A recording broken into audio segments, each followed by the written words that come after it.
अस्सलाम वालेकुम स्टूडेंट्स, कैसे हैं आप सब। मेरा नाम है Bisma Askar and I am here to teach you acids bases and salts और बाकी भी केमिस्ट्री ऑफ ग्रेड 10th। अभी तक हमने एसिड्स के बारे में और बेसिस के बारे में बहुत सी बातें की और उसकी थेरीज को समझने की कोशिश की। अब हम चलेंगे प्रॉपर्टीज़ की तरफ और आहिस्ता आहिस्ता बारी बारी हम देखेंगे कि एसिड्स की कुछ केमिकल प्रॉपर्टीज़ क्या होती हैं। आज के लेक्चर में हम जिन केमिकल प्रॉपर्टीज़ का जिक्र करेंगे उसके अंदर हम रिएक्शन देखेंगे, कुछ जिसमें मेटल का रिएक्शन देखेंगे और साथ ही साथ हम कार्बोनेट और बाइकार्बोनेट का एसिड के साथ रिएक्शन देखेंगे और रिएक्शंस को समझना किस तरह, उनको ईजी किस तरह से लेना है उसको भी देखेंगे। तो आइए चलते हैं लेक्चर की तरफ और इन रिएक्शंस को समझने की कोशिश करते हैं। तो आज हम पढ़ने लगे केमिकल रिएक्शंस और हमारी बुक के केमिकल रिएक्शंस यहाँ से स्टार्ट लेंगे। अब होता क्या है कि कुछ बच्चे इन केमिकल रिएक्शन से डर बहुत जाते हैं, उनको लगता है कि ये केमिकल रिएक्शंस मुश्किल हैं। हकीकत ऐसी नहीं होती, ये केमिकल रिएक्शन बेटा मुश्किल बिल्कुल भी नहीं होते। आपको सिर्फ पता होना चाहिए कि कहाँ पे क्या चीज़ बनेगी, कैसे बनेगी। आपको थोड़े से कॉन्सेप्ट्स अगर आ जाएंगे ना तो इन केमिकल रिएक्शंस को करना बहुत आसान होता है। यहाँ पे जो मैं टिप्स एंड ट्रिक्स बताऊंगी, मैं उम्मीद करती हूँ कि आप उसको गौर से सुने, क्योंकि यहाँ से अब हमारे केमिकल रिएक्शंस शुरू हुए हैं और केमिस्ट्री की बुक हमारी जो मैट्रिक की है इसमें काफ़ी आगे तक हमारे रिएक्शंस चलेंगे। हमने आगे क्योंकि ऑर्गेनिक केमिस्ट्री भी पढ़नी है, उसमें भी हमने रिएक्शंस पढ़ने हैं और अभी हम इनके भी रिएक्शंस पढ़ रहे हैं। तो यहाँ पे आपने बहुत फोकस्ड से सुनना है और फोकस करना है कि केमिकल रिएक्शंस को आपने समझना कैसे है। केमिकल रिएक्शंस में बेसिकली हम क्या चीज़ डिस्कस करते हैं कि जिस चीज़ के बारे में बात कर रहे थे वो रिएक्ट कैसे कर रही है, उसकी प्रॉपर्टीज़ क्या हैं। आपको जब किसी चीज़ की प्रॉपर्टीज समझ आती है ना, तब आपको समझ आता है कि उसने रिएक्शन किस तरह देना है। अब एसिड्स की हम बात कर रहे हैं और एसिड्स की फिजिकल प्रॉपर्टीज आप सब ने मेरे साथ पढ़ी और हमने याद किया कि एसिड्स के टेस्ट की बात हमने की। सार टेस्ट है, लिटमस से कैसे उसको टेस्ट करना है, कंडक्ट इलेक्ट्रिसिटी करता है, करोसिव इन नेचर होता है। ये सारी की सारी थी हमारे पास एसिड्स की फिजिकल प्रॉपर्टीज। अब हम बात करते हैं एसिड्स की केमिकल प्रॉपर्टीज के बारे में। केमिकल प्रॉपर्टी का मतलब है बेटा कि आपने अगर उसको किसी और चीज़ के साथ कहीं पे रिएक्शन करवाया है तो वो किस तरह रिएक्ट करेगा। सबसे पहले जो मैं चीज़ आपके पास लेके आई हूँ वो है रिएक्शन विद मेटल्स। हम बात करेंगे कि आपके एसिड्स मेटल्स के साथ कैसे रिएक्ट करते हैं। पहली चीज़ आपको ये याद रखना पड़ेगा कि मेटल होते क्या हैं। मेटल्स के लिए आप पीरियोडिक टेबल का कॉन्सेप्ट रिवाइज करें। पीरियोडिक टेबल में आपको याद होगा 9th में हमने पढ़ा था कि आपके जो स्टार्टिंग के ग्रुप्स हैं वो सारे के सारे मेटल्स होते हैं और उसके बाद पीरियोडिक टेबल के एंड तक आपके पास नॉन मेटल्स कंटिन्यू हो जाते हैं। तो हम उन एलिमेंट्स की यहाँ पे बात कर रहे हैं जो पीरियोडिक टेबल के स्टार्ट में हैं। उनमें से कुछ एलिमेंट्स के जो रिएक्शंस हैं वो कुछ बच्चों को तो बड़े आराम से आ जाएंगे जिन्होंने पहले 20 एलिमेंट्स याद किए हुए हैं, और कुछ ऐसे बच्चे होंगे जिन्होंने अभी याद नहीं किए हुए। तो जैसे जैसे आप इन रिएक्शंस को समझे बेटा, साथ साथ 20 एलिमेंट्स याद भी कर लें। उन 20 एलिमेंट्स का बहुत फ़ायदा होता है क्योंकि आपको समझ आती है रिएक्शन होना कैसे है। ये जो मैं रिएक्शन होना कैसे इसकी बात कर रही हूँ, सबसे पहले इसकी तरफ चलते हैं।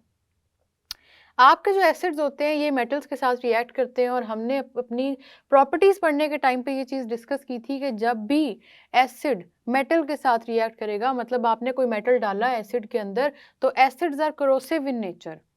बहुत खराबी बढ़ जाएगी, बहुत वो बर्बाद कर देंगे उस मेटल को। हम यहाँ पे उसके रिएक्शन की बात करेंगे। अब आप एसिड्स को दो तरह से रिएक्ट करवाते हैं। या तो आप एसिड को कॉन्सेंट्रेटेड फॉर्म में ले लेते हैं। कॉन्सेंट्रेटेड फॉर्म का मतलब ये होता है कि आपका उसके अंदर वाटर की क्वांटिटी बहुत थोड़ी है और आपका एसिड ही एसिड है पूरे सॉल्यूशन में, जिसकी वजह से वो एक बड़ा स्ट्रॉन्ग एसिड बन जाता है। अगर आप इस एसिड को डाइल्यूट में ले लेंगे ना, मतलब उसको डाइल्यूट कर दें, वाटर ऐड कर दें, तो फिर आपका एसिड, क्योंकि थोड़ा-सा डाइल्यूट होने का मतलब होता है उसकी स्ट्रेंथ में थोड़ी-सी कमी आ जाती है। वो उतना फिर स्ट्रॉन्ग रिएक्ट नहीं, मतलब रिएक्शन तो वो देगा, लेकिन उतना खतरनाक किस्म का रिएक्शन नहीं होगा जितना एक कॉन्सन्ट्रेटेड चीज़ रिएक्ट कर सकती है। तो ये बात याद रखनी है कि जो कॉन्सन्ट्रेटेड चीज़ें होती हैं उनमें वाटर की क्वांटिटी कम होती है और जो डाइल्यूट होती है उनमें वाटर की क्वांटिटी ज़्यादा होती है। आपके एसिड जब भी बेटा सोडियम, पोटेशियम, कैल्शियम, ये 3 मेटल्स हैं हमारे पीरियोडिक टेबल के। सोडियम कौन से ग्रुप का एलिमेंट है? फर्स्ट ग्रुप का एलिमेंट है। पोटेशियम फर्स्ट ग्रुप का एलिमेंट है। कैल्शियम सेकंड ग्रुप का एलिमेंट है। तो देखा हमने बात की कि हम मेटल्स के साथ के रिएक्शन की बात कर रहे हैं, तो मेटल्स हमने 3 ले ली। ये 3 मेटल्स जब एसिड के साथ रिएक्ट करती हैं ना, तो जो रिएक्शन है वो बहुत एक्सप्लोसिव होता है। बहुत ऐसा रिएक्शन नहीं है कि आप कहें कि आप बिल्कुल आराम से केमिस्ट्री लैब में जाएं, उसको परफॉर्म करें और आपके प्रोडक्ट्स बन जाएंगे, ऐसा तो नहीं होता। ये एक्सप्लोसिव रिएक्शन है। ये रिएक्शन आप इतने आराम से खुद से कर भी नहीं सकते। इसके लिए आपको बहुत ज़्यादा सेफ्टी की ज़रूरत पड़ती है। चलें, ये तो बात हमने कर दी कि कॉन्सेंट्रेटेड फॉर्म में जब हमने इन 3 चीज़ों के साथ आपके एसिड लिए कॉन्सेंट्रेटेड फॉर्म में, और हमने इन 3 मेटल्स के साथ रिएक्ट करवा दिए, एक्सप्लोसिव रिएक्शन है, ये बात आपने याद रखनी है। दोबारा हम क्या करेंगे, अब हम करेंगे ये कि हम एसिड को डाइल्यूट कर लेंगे। डाइल्यूट करेंगे एसिड को, क्योंकि हम चाह रहे हैं कि केमिस्ट्री लैब में भी थोड़ा सा देखें कि एसिड रिएक्ट कैसे करता है, उसका प्रोडक्ट क्या बनता है। एसिड की नेचर समझनी है हमने कि जब वो रिएक्शन करेगा तो क्या प्रोडक्ट्स बनाएगा। तो उसमें हम क्या करते हैं, ये 4 एलिमेंट्स के मैंने आपके सामने नाम लिखे हैं, magnesium, zinc, iron, aluminium. Periodic table के चारों के चारों एलिमेंट्स हैं, चारों मेटल्स हैं, इनका हमने रिएक्शन करवाना है। अब ये होता है बेटा कि जब भी आपका कोई भी मेटल एसिड के साथ रिएक्ट करेगा, एक बात आपने याद रखनी है कि आपने सबसे पहले रिएक्शन में से प्रोडक्ट साइड पे हाइड्रोजन गैस निकाल देनी है। हाइड्रोजन निकल जाएगी। अब ये हाइड्रोजन निकली कहाँ से है? आपके एसिड के अंदर हाइड्रोजन मौजूद होगा, क्योंकि मोस्टली केसेस में हमारे पास हाइड्रोजन मौजूद होता है, एसिड्स की प्रॉपर्टीज है ये। आपके एसिड के अंदर बेटा हाइड्रोजन मौजूद है, वो हाइड्रोजन प्रोडक्ट साइड पे गैसियस फॉर्म में निकल जाएगा। वैसे तो वो लिक्विड फॉर्म में था जब वो एसिड के अंदर था, लेकिन जैसे ही आपने उसका रिएक्शन करवाया किसी मेटल के साथ, तो जो गैस निकलेगी वो है हाइड्रोजन। ये हाइड्रोजन आपने याद रखनी है। आपके पास आएगा रिएक्शन विद मेटल, एमसीक्यू में ये क्वेश्चन पूछा जाता है कि अगर आपका रिएक्शन मेटल के साथ हो रहा है तो आपका प्रोडक्ट क्या बन रहा है। हाइड्रोजन आपका प्रोडक्ट है, ये बात आपने याद रखनी है। उसके अलावा हमारा प्रोडक्ट क्या बन रहा है, अब आप देखें, गौर करें इन रिएक्टेंट साइड पे। रिएक्टेंट्स में आपके पास बेटा एक रिएक्टेंट है हमारा मेटल और दूसरा रिएक्टेंट है एसिड। अब क्या हुआ कि आपने इस हाइड्रोजन में से हाइड्रोजन गैस तो निकाल दी। जब आपकी इस हाइड्रोजन में से हाइड्रोजन गैस निकल गई, वेपोरेट हो गई, तो आप मुझे बताएं कि रिएक्टेंट साइड पे क्या रह गया। रिएक्टेंट साइड पे आपके पास रह गया है क्लोरीन और एल्यूमिनियम। एल्यूमिनियम हम बनाता है बेटा पॉजिटिव का हमेशा आयन, क्यों? क्योंकि ये 3rd ग्रुप का एलिमेंट है। क्लोरीन हमेशा बनाता है माइनस का आयन, क्यों? क्योंकि ये 7th ग्रुप का एलिमेंट है। तो क्या होगा कि जब आप इस हाइड्रोजन को एवेपोरेट करवा देंगे तो जो बाकी 2 चीज़ें रह गई हैं, बस आपने उनको रिएक्ट करवा देना है और उनको इकट्ठा लिख देना है एल्यूमिनियम क्लोराइड, ये जो हमारा प्रोडक्ट है इसकी फॉर्म में। आपने ये ध्यान रखना है कि आपके रिएक्टेंट साइड पे जो चीज़ें मौजूद है ना, वही प्रोडक्ट साइड पे होनी चाहिए। और मेटल्स के साथ जब एसिड रिएक्ट करेगा तो हाइड्रोजन गैस निकलनी चाहिए। हाइड्रोजन आपका एक प्रोडक्ट है, मेटल के साथ आपने रिएक्ट करवा दिया, हाइड्रोजन गैस एवेपोरेट हो गई। आपको अगर ये चीज़ याद है ना बेटा कि आपके पास एसिड ने जब मेटल के साथ रिएक्ट करना है तो उसने हाइड्रोजन एवेपोरेट करनी है, तो जो बाकी चीज़ें हैं ना वो आपने एज इट इज़ जोड़ के साथ लिख देनी है। तो इस तरह अगर आपको रिएक्टेंट से प्रोडक्ट बनाना नहीं भी याद आ रहा तो आपको ये चीज़ याद हो जाएगी। हाइड्रोजन गैस निकलनी चाहिए। इसी तरह हम अगला रिएक्शन देखते हैं जिंक का सल्फ्यूरिक एसिड के साथ। मैंने आपसे कहा है कि आपने जो मर्जी हो जाए हाइड्रोजन गैस निकाल देनी है, वेपोरेट करवा देनी है जब आपका रिएक्शन हो रहा है मेटल के साथ। हाइड्रोजन गैस कहाँ से निकलेगी? अभी अभी हमने बात की एसिड के अंदर हाइड्रोजन मौजूद है। एसिड के अंदर जो हाइड्रोजन मौजूद है वो हाइड्रोजन गैस की फॉर्म में निकल जाएगा।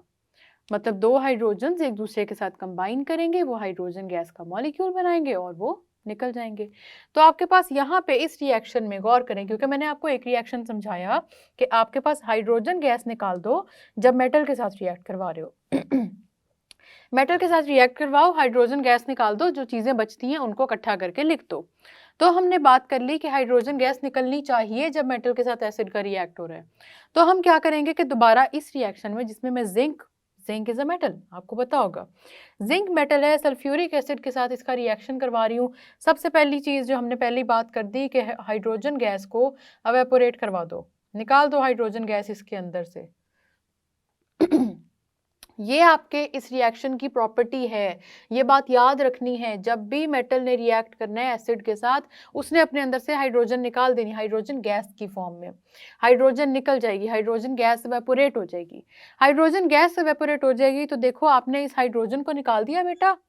अब आप मुझे बताएं कि पीछे क्या चीज़ बची है। आपके पास इस तरफ ये जिंक बचे और यहाँ पे आपके पास ये सल्फेट आयन बच गए, ठीक है।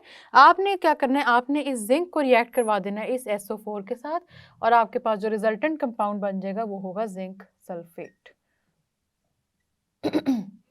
ये हो गया आपका दूसरा कंपाउंड। तो बात समझ में आई कितनी इजी थी कि आपने क्या किया कि जब भी मेटल के साथ एसिड का रिएक्शन करवाया, सबसे पहले हाइड्रोजन गैस निकाली।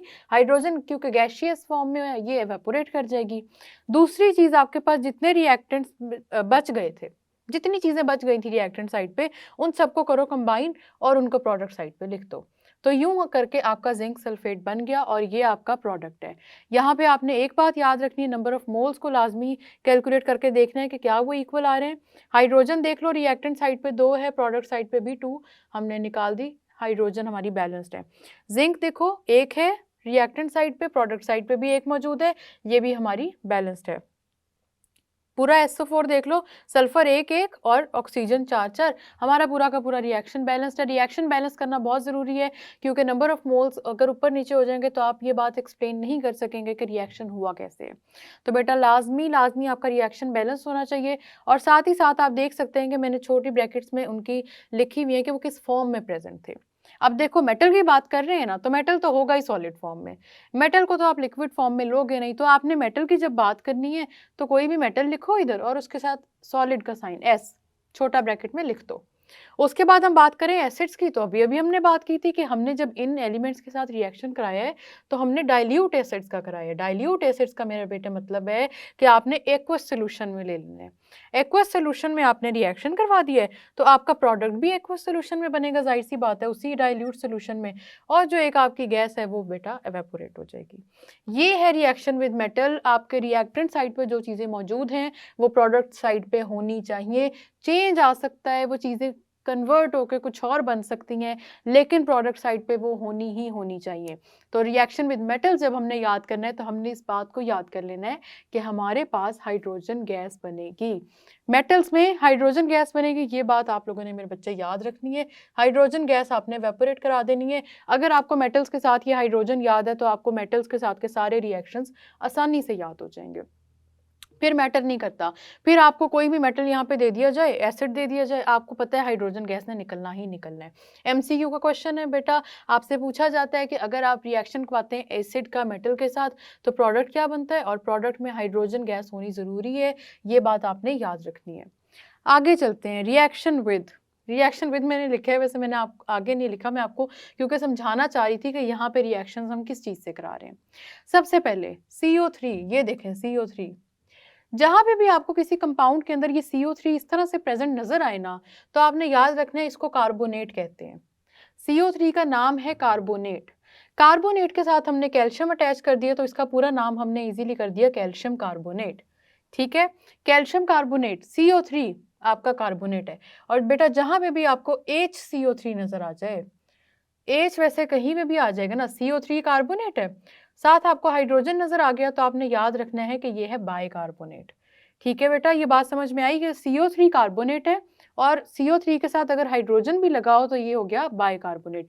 तो अब हम जो रिएक्शन पढ़ें वो एसिड्स का रिएक्शन पढ़ें कार्बोनेट के साथ और बाइकार्बोनेट के साथ। सबसे पहले देखो, अच्छा मेरी बात ये वाली आप लोगों ने गौर से सुननी है, यहाँ पे हम कार्बोनेट और बाइकार्बोनेट के साथ रिएक्शन करवा रहे हैं एसिड्स का। एक चीज देखो, कार्बोनेट CO3 है और बाइकार्बोनेट में भी CO3 प्रेजेंट है। CO3 की प्रेजेंस का मतलब क्या है कि इसका मतलब ये है कि आपके पास CO3 में से एक ऑक्सीजन कम करो तो वैसे क्या बनता है, CO3 में से आप एक ऑक्सीजन को ड्रॉप करवा दो, यहाँ बच गया CO2। What is CO2? Carbon dioxide. तो जब भी आपने रिएक्शन करवाना है एसिड का कार्बोनेट और बाइकार्बोनेट के साथ तो एक प्रोडक्ट आपका कार्बन डाइऑक्साइड होना चाहिए। ठीक है, कार्बन डाइऑक्साइड गैस फॉर्म में होगा और ये कार्बन डाइऑक्साइड आपकी एवेपोरेट कर जाएगी। कार्बन डाइऑक्साइड आपका एक प्रोडक्ट होगा। एक और प्रोडक्ट है जो कांस्टेंट होगा, चाहे आप जिस मर्जी कार्बोनेट और बाइकार्बोनेट को उठा लो, और वो है वाटर। कार्बन डाइऑक्साइड हो गई और दूसरा हमारा इंपॉर्टेंट प्रोडक्ट हो गया वाटर। वाटर लिक्विड फॉर्म में होता है, ये हम सबको पता है। ठीक है, तो हम कार्बोनेट के साथ रिएक्शन पढ़ रहे हैं एसिड का। आपने देखा इधर एसिड प्रेजेंट है रिएक्टेंट साइड पे, आपने देखा कार्बोनेट प्रेजेंट है। कार्बोनेट बेटा मैं आपको एक टिप दे देती हूँ, जो भी रिएक्शन आप पढ़ो केमिस्ट्री में, अगर वहाँ पे रिएक्टेंट साइड पे कार्बोनेट प्रेजेंट है तो आपके प्रोडक्ट साइड पे कार्बन डाइऑक्साइड बनेगी ही बनेगी। ठीक है, कार्बोनेट क्योंकि CO3 है, उसमें से एक ऑक्सीजन निकाल दोगे, रिजल्टेंट कंपाउंड आपका कार्बन डाइऑक्साइड बनता है। तो कार्बन डाइऑक्साइड गैस ने वेपोरेट हो जाना है, ये बात आप लोगों ने याद रखनी है। ठीक है, कार्बोनेट का रिएक्शन आपने जब करवाया एसिड के साथ, तो पहला प्रोडक्ट आपका बन गया कार्बन डाइऑक्साइड जो गैसियस फॉर्म में है, जो वेपोरेट हो जाएगी। दूसरा प्रोडक्ट आपका बन गया वाटर। अब रिएक्टेंट साइड को गौर से देखो, और अब हम ये देखेंगे कि हमारे पास रिएक्टेंट साइड पे क्या चीज बच गई है जो हमने प्रोडक्ट साइड पे नहीं लिखी। कैल्शियम को देखो, कैल्शियम लिखा हुआ प्रोडक्ट साइड पे? नहीं, कैल्शियम नहीं लिखा हुआ। ठीक है, CO3 में देखो, CO3 में से एक ऑक्सीजन हमने निकाल दिया, एक ऑक्सीजन निकाल के हमने इसको कार्बन डाइऑक्साइड बना दिया। ठीक है, यहाँ पे कार्बोनेट को भी फिर भी हमने सॉर्ट आउट कर लिया है। आगे HCl को देखो, ये एसिड है आपके पास। हाइड्रोजन, हाइड्रोजन आपने वाटर में डाली, हाइड्रोजन आपकी चली गई इस एसिड में से वाटर में, और यहाँ पे जो एक ऑक्सीजन बच गया था कार्बोनेट का वो भी चला गया वाटर में। देखो आपको ये बात समझ में आ रही है कि CO3 का एक ऑक्सीजन निकाला, कार्बन डाइऑक्साइड बना, एक भी ऑक्सीजन है जो CO3 की रह गई है, ये अटैच हो जाएगी एसिड के हाइड्रोजन के साथ और ये बना देगी वाटर, जिससे बन गया आपका दूसरा प्रोडक्ट। तो क्या चीज़ है ऐसी जो रिएक्टेंट साइड पे रह गई है? वो है आपका कैल्शियम और वो है आपका क्लोरीन। कैल्शियम और क्लोरीन को अब आपने मिला देना है, क्योंकि बाकी की जो चीज़ें हैं वो तो हमारी प्रोडक्ट साइड पे ऑलरेडी चली गई हैं। तो आपका जो फाइनल प्रोडक्ट है वो है कैल्शियम क्लोराइड। और कैल्शियम क्लोराइड बेटा आपने याद रखना है कि कैल्शियम के ऊपर 2 का चार्ज होता है, +2 का, क्योंकि कैल्शियम आपके सेकेंड ग्रुप का एलिमेंट है। क्लोरीन के ऊपर 1 का चार्ज आता है, -1 का, क्योंकि क्लोरीन आपके 7th ग्रुप का एलिमेंट है। तो कैल्शियम के ऊपर 2 का चार्ज आता है, इसलिए क्लोरीन के साथ आपने यहाँ पे 2 लिख देना है। ये बात आपको समझ आ गई? आपने रिएक्टेंट साइड पे गौर करना है, आपने देखना है कि आपकी रिएक्टेंट साइड पे जो चीज़ें मौजूद हैं क्या वो प्रोडक्ट साइड पे हैं या नहीं। अगर वो हैं तो इसका मतलब आपका रिएक्शन कंप्लीट हो गया है। अगर वो नहीं है तो गौर करो, दोबारा देखो। कार्बोनेट की हमने बात की अभी अभी कि कार्बोनेट ने अपने अंदर से कार्बन डाइऑक्साइड को निकालना है, तो बाइकार्बोनेट में भी तो हमारे पास कार्बोनेट है ना। तो कार्बोनेट हो या बाइकार्बोनेट हो एक ही बात है, फिर से आपको प्रोडक्ट ऑलरेडी पता है। कार्बोनेट होगा या बाइकार्बोनेट होगा, आपके पास पहला प्रोडक्ट हमेशा होगा carbon dioxide gas. Carbon dioxide gas कहाँ से आई? इस CO3 से। जैसे हमने यहाँ बात की, एक ऑक्सीजन निकालो और आपके पास बच जाएगा कार्बन डाइऑक्साइड, वो है गैसियस फॉर्म में। दूसरे प्रोडक्ट की बात करते हैं। दूसरा प्रोडक्ट भी हमारा वही होगा जिसकी मैंने पहले अभी अभी आपको बात बताई, वाटर। वाटर भी निकल जाएगा। कार्बोनेट और बाइकार्बोनेट के रिएक्शंस में आपने याद रखना है कि कार्बन डाइऑक्साइड और वाटर, ये 2 चीज़ें निकल रही हैं। कार्बन डाइऑक्साइड भी निकलेगा, वाटर भी निकलेगा। कार्बन डाइऑक्साइड आई आपकी कार्बोनेट में से, और वाटर कहाँ से आया? हाइड्रोजन आपका एसिड दे रहा है और ऑक्सीजन एक कार्बोनेट की दोनों तरफ रह गई है, इस वजह से हमने कार्बोनेट की एक ऑक्सीजन यूज़ की, सारे के सारे हाइड्रोजन यूज़ किए, हमने एसिड के और वाटर बना दिया। इस तरह से हमारे पास प्रोडक्ट साइड पे 2 प्रोडक्ट्स अभी आगे आप गौर करें, कार्बन डाइऑक्साइड और वाटर, दोनों ही हमारे दोनों रिएक्शंस में है। डजेंट मैटर आपका कार्बोनेट है या बाइकार्बोनेट है, कार्बोनेट और बाइकार्बोनेट बेटा आपने ये बात याद रखनी है कि दोनों ही कार्बन डाइऑक्साइड एमिट करेंगे जब आप इनका रिएक्शन किसी चीज़ से भी करा लें। ठीक है, जब आप इनका रिएक्शन एसिड से करवाएंगे तो एसिड के साथ मिलकर ये वाटर भी रिलीज करेंगे। वाटर होता है लिक्विड फॉर्म में, ये बात हम सबको ऑलरेडी पता है। तो यहाँ पे हमारे पास 2 प्रोडक्ट्स तो फाइनलाइज हो गए। मेरे प्यारे बच्चों, ये बात आपने याद कर ली कि आपका कार्बोनेट और बाइकार्बोनेट कार्बन डाइऑक्साइड को रिलीज करवाएगा, साथ ही साथ क्योंकि वो एसिड के साथ रिएक्ट कर रहा है वो वाटर भी रिलीज कराएगा। तो अब चलते हैं रिएक्टेंट साइड पे, देखते हैं क्या चीज़ें हमारे पास बच गई हैं। मेरे साथ देखें आप लोग। हमने बात की बाइकार्बोनेट की। बाइकार्बोनेट में से कार्बन डाइऑक्साइड हमारा एक प्रोडक्ट बन गया, जितने हाइड्रोजन थे उनका हमने क्या कर दिया? वाटर बना दिया। तो यहाँ पे आपके पास सोडियम और सल्फर का ये जो है सल्फेट आयन है, ये 2 चीज़ें बच गई। आपके पास ये बच गया है और आपके पास सोडियम बच गया है। तो अब हम क्या करेंगे कि हम ये करेंगे कि इस सोडियम को और इस सल्फेट आयन को मिला देंगे। तो आपके पास जो रिजल्टेंट कंपाउंड बनेगा वो होगा Na2SO4। Na2SO4 हमने किस खुशी में लिख दी है? सल्फेट के ऊपर -2 का चार्ज होता है, सोडियम के ऊपर +1 का चार्ज होता है, इस वजह से सोडियम के साथ 2 का आ जाएगा। ये चीज़ आपने 9th में पढ़ी होगी कि चार्जेस को क्योंकि हम क्रॉस कर देते हैं, तो इस वजह से जो आपके पास दूसरा प्रोडक्ट आ गया वो है सोडियम सल्फेट। ये करके आपका इस तरह से रिएक्शन कंप्लीट हो गया। आपने ये रिएक्शन किस तरह करवाया? आपने एसिड का रिएक्शन करवाया है कार्बोनेट के साथ, और उसी कार्बोनेट के साथ जब हम हाइड्रोजन लिखते हैं हम उसको कह देते हैं बाइकार्बोनेट। आपने रिएक्शन करवा दिया एसिड का विद कार्बोनेट एंड बाइकार्बोनेट।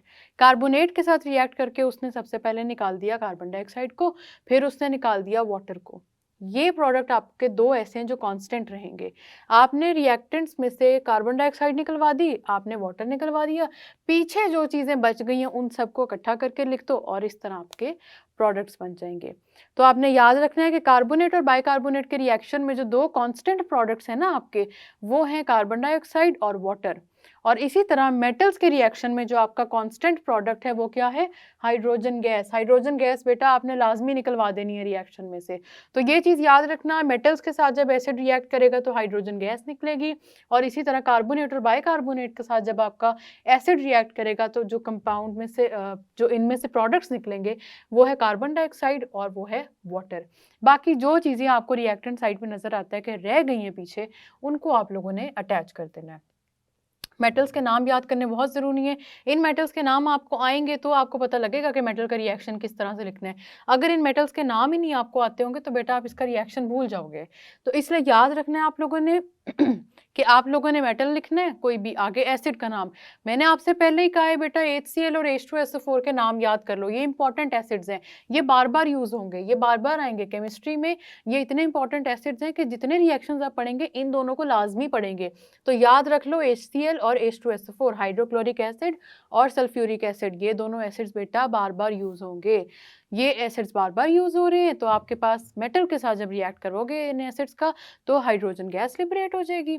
इसी तरह कार्बोनेट और बाइकार्बोनेट के साथ जब आप रिएक्शन करोगे तो कार्बन डाइऑक्साइड और वाटर, ये दो चीज़ें लाजमी बनेगी। दो कांस्टेंट प्रोडक्ट्स हैं कार्बोनेट और बाइकार्बोनेट के साथ। बाकी चीज़ें आपने जो बचती हैं रिएक्टेंट साइड पे उनको मिलाएं और अपना फाइनल प्रोडक्ट लिख लें। तो इस तरह हमने एसिड्स के ये दो रिएक्शंस पढ़ लिए। तो आज आपने देखा कि जो 3-4 रिएक्शंस हमने इकट्ठे सॉल्व किए, उसमें हमने बात की कि आपके प्रोडक्ट साइड पे अक्सर कुछ कॉमन प्रोडक्ट्स होते हैं। जिसको वो कॉमन प्रोडक्ट समझ आ जाएंगे ना, वो बड़े आराम से पूरा का पूरा रिएक्शन सॉल्व कर लेगा।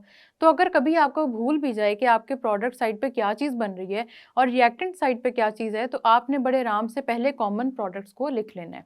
कॉमन प्रोडक्ट्स को लिखने के बाद बाकी जितनी चीज़ें आपके रिएक्टेंट साइड पे बच जाएंगी उनको कंबाइन करें और आपका प्रोडक्ट भी कंप्लीट हो जाएंगे। अभी यहाँ पे रिएक्शंस ख़त्म नहीं हुए, अभी हमने मज़ीद रिएक्शंस भी कुछ पढ़ने हैं। घबराना नहीं है, आपने बस कॉमन प्रोडक्ट्स पे नज़र रखनी है और बाकी सारा हम खुद ही अंदाज़े से करते जाएंगे फिर। तो हम मिलेंगे नेक्स्ट लेक्चर में, तब तक के लिए आप इसी को प्रैक्टिस कीजिए। अल्लाह हाफ़िज़।